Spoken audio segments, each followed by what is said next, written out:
Mayor ಅವರ ಅನುಮೋದನೆ ಆದಮೇಲೆ ಎಜುಕೇಟಿವ್ ಇಂಜಿನಿಯರ್ಗಳು, ಕಮಿಷನರ್ಗಳು ಅವ್ರು ಏನೇ ಅಪ್ರೂವಲ್ ಕೊಟ್ಟರು ಕೂಡ, ಅವ್ರು ಏನೇ ನಿರ್ಧಾರ ತೆಗೆದುಕೊಂಡ್ರು ಕೂಡ, ಅವ್ರು ಏನೇ ಇಂಜಿನಿಯರಿಂಗ್ ಮುಖಾಂತರ ಒಂದು ಕಾಮಗಾರಿ ನಾವು ಮಾಡಬೇಕಾಗಿದೆ ಅಂತಂದ್ರು ಕೂಡ ಅದು ನಮ್ಮ GPಗೆ ಬರಲೇಬೇಕು. GP ಒಳಗೆ ಬಂದು ಅದು ಪಾಸ್ ಆಗಬೇಕು. GP ಒಳಗೆ ಅದು ಅನುಮೋದನೆ ಆದಮೇಲೆ ಎಲ್ಲ ಕಾಮಗಾರಿಗಳು ಪ್ರಾರಂಭ. ಹಿಂಗಾಗಿ ಏನೈತಲ್ಲ, ಇವತ್ತು ಹಿಂದುತ್ವವಾದಿಗಳು ಅಂತಕ್ಕಂಥ ಡೊಂಗಿ ಬಾಬಾಗಳು, ಇವರೇನು ಒರಿಜಿನಲ್ ಅಲ್ಲ, ಎಲ್ಲ ಡೂಪ್ಲಿಕೇಟ್ ಎಲ್ಲ ಇವರು. ಇವತ್ತು ಇವರೇನು ಹೋರಾಟ ಮಾಡ್ತಾ ಇದ್ದಾರಲ್ಲ, ಇವರಿಗೆ ನಿಜವಾಗ್ಲೂ ಇವತ್ತು ತಮ್ಮ ಹೋರಾಟಕ್ಕೆ ಜಯ ಸಿಗಬೇಕಂದ್ರೆ, ತಮ್ಮ ಹೋರಾಟ ನಿಜವಾಗ್ಲೂ ಸತ್ಯ ಐತಂತಂದ್ರೆ, ಇವರು ಫಸ್ಟ್ ಏನೈತಲ್ಲ, ಇವರು ಮತ್ತೆ 18 ವರ್ಷಗಳ ಕಾಲ ಯಾಕೆ ನೀವು ಹಾಸುಸ್ಕೊಂಡು ಮಕ್ಕೊಂಡಿದ್ರಿ? 2012, 13, 14 ನೀವೇ ಜಿಲ್ಲಾ ಅಧ್ಯಕ್ಷರಿದ್ರಿ BJP. ಅವಾಗ ನಿಮಗೆ ಈ ಪುಷ್ಕರಣಿ ಬಗ್ಗೆ ಯಾಕೆ ನಿಮಗೆ ತಲೆ ಒಳಗೆ ಬರಲಿಲ್ಲ?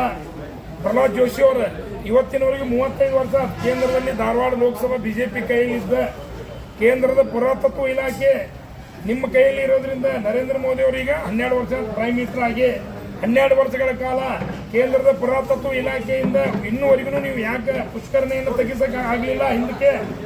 ಈಗ ಇವತ್ತೇ ಯಾಕೆ ನಿಮಗೆ ತಲೆ ಒಳಗೆ ಬಂದೈತಿ? ನಂದು ಸಫಾರಿ ಕಾರ್ಪೊರೇಟರ್ ಇದ್ರು, ಹಿಂದುತ್ವವಾದಿ ಪಾಂಡುರಂಗ ಪಾಟೀಲ್ ಅವರು ಮಾಜಿ ಮೇಯರ್, ಅಲ್ಲಿ ಕಾರ್ಪೊರೇಟರ್ ಇದ್ರು. ಆ ವಾರ್ಡ್ಗೆ ಅವ್ರಿದ್ದಾಗೆಲ್ಲ ಕಾಮಗಾರಿ ತೆಗೆದುಕೊಂಡ್ರಿ, ಅಲ್ಲಿ ಒಳಚರಂಡಿ ಮಾಡ್ರಿ, UGD ಮಾಡ್ರಿ, ಮನೆಗಳನ್ನು ನಿರ್ಮಾಣ ಮಾಡ್ರಿ, ಸುತ್ತಮುತ್ತಲ ಎಲ್ಲ ಬಡಾವಣೆಗಳು ಮಾಡಿರಿ. ಅವಾಗ ನಿಮ್ಮ ಕೈಯಾಗ ಯಾಕೆ ಬರಲಿಲ್ಲ? ಇದನ್ನು ನಾವು ಸಂರಕ್ಷಣೆ ಮಾಡ್ಬೇಕಂತೇಳಿ ಕರ್ನಾಟಕದ ಧಾರ್ಮಿಕ ಇಲಾಖೆಯಿಂದ ಸ್ಪಷ್ಟವಾಗಿ ಪತ್ರ ಇದೆ. ಆ ದೇವಸ್ಥಾನವನ್ನು ನೀವು ಸಂರಕ್ಷಣೆ ಮಾಡ್ಬೇಕಂತೇಳಿ ಆ ದೇವಸ್ಥಾನ ಸುತ್ತಮುತ್ತಲು ನೀವು ಕಾಮಗಾರಿಗೆ ಮಾಡಕ್ಕೆ ಯಾಕೆ ಕೊಟ್ರಿ? ಇದಕ್ಕೆಲ್ಲ ಹೊಣೆ ನೀವೇ. ಇವತ್ತೇನೇನು ಗಲಭೆ ಸೃಷ್ಟಿ ಮಾಡ್ರಿ, ನಿಮ್ದ ಹೊಣೆ ಇದೆ.